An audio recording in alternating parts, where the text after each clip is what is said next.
Perjalanan pendidikan Indonesia diawali oleh Bapak Pendidikan kita, yaitu Bapak Ki Hajar Dewantara, di mana beliau bertekad ingin memajukan serta memerdekakan pendidikan nasional.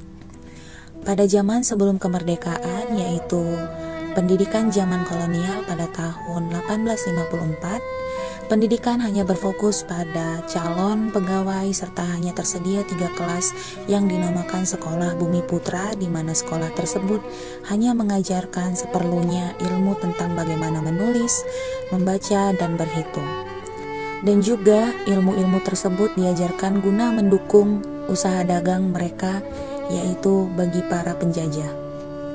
Sampai pada akhirnya pada tahun 1920 mulai terdapat perubahan untuk mengubah pendidikan radikal tersebut menjadi pendidikan yang adil bagi setiap bangsa. Sehingga terciptalah Taman Siswa pada tahun 1922, di mana Taman Siswa menjadi wadah serta sebagai gerbang emas bagi kebebasan masyarakat Indonesia dalam mengenyam pendidikan. Hal tersebut juga dicetuskan oleh Bapak Pendidikan kita, yaitu Ki Hajar Dewantara, sebagai bentuk perlawanan terhadap diskriminasi pendidikan yang diterapkan oleh pemerintah kolonial Belanda.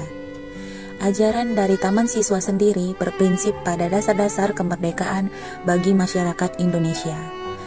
Ajaran merdeka yang dimaksud adalah bagaimana memerdekakan diri sendiri dengan cara tidak bergantung pada orang lain dan berpegang teguh pada prinsip berdikari, yaitu berdiri di kaki sendiri. Pada tahun 1930, Belanda menerapkan Wilde Scholen Ordonnantie atau Undang-Undang Sekolah Liar untuk membatasi perkembangan sekolah taman siswa. Setelah undang-undang tersebut berlaku, Belanda menutup seluruh kegiatan taman siswa. Akan tetapi, hal tersebut tidak menghentikan niat masyarakat Indonesia dalam belajar, sehingga mereka melakukan pembelajaran dengan cara bergerilya atau secara sembunyi-sembunyi.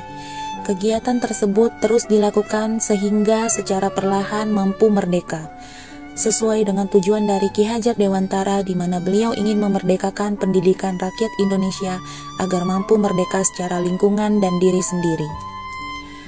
Efek yang kita rasakan sekarang adalah kita dapat mengenyam pendidikan setara dan adil bagi siapapun tanpa adanya kasta.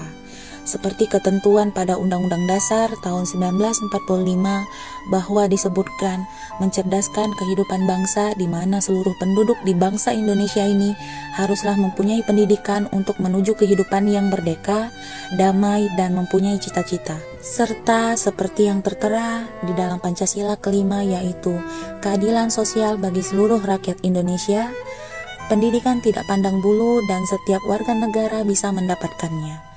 Sesuai dengan prinsip pendidikan Ki Hajar Dewantara, yaitu pelajar yang berprofil Pancasila serta pelajar yang merdeka, di mana pelajar yang berprofil Pancasila yang merdeka adalah pelajar yang beriman, bertakwa kepada Tuhan, mandiri, bernalar kritis, berkebinekaan global, bergotong royong, serta kreatif.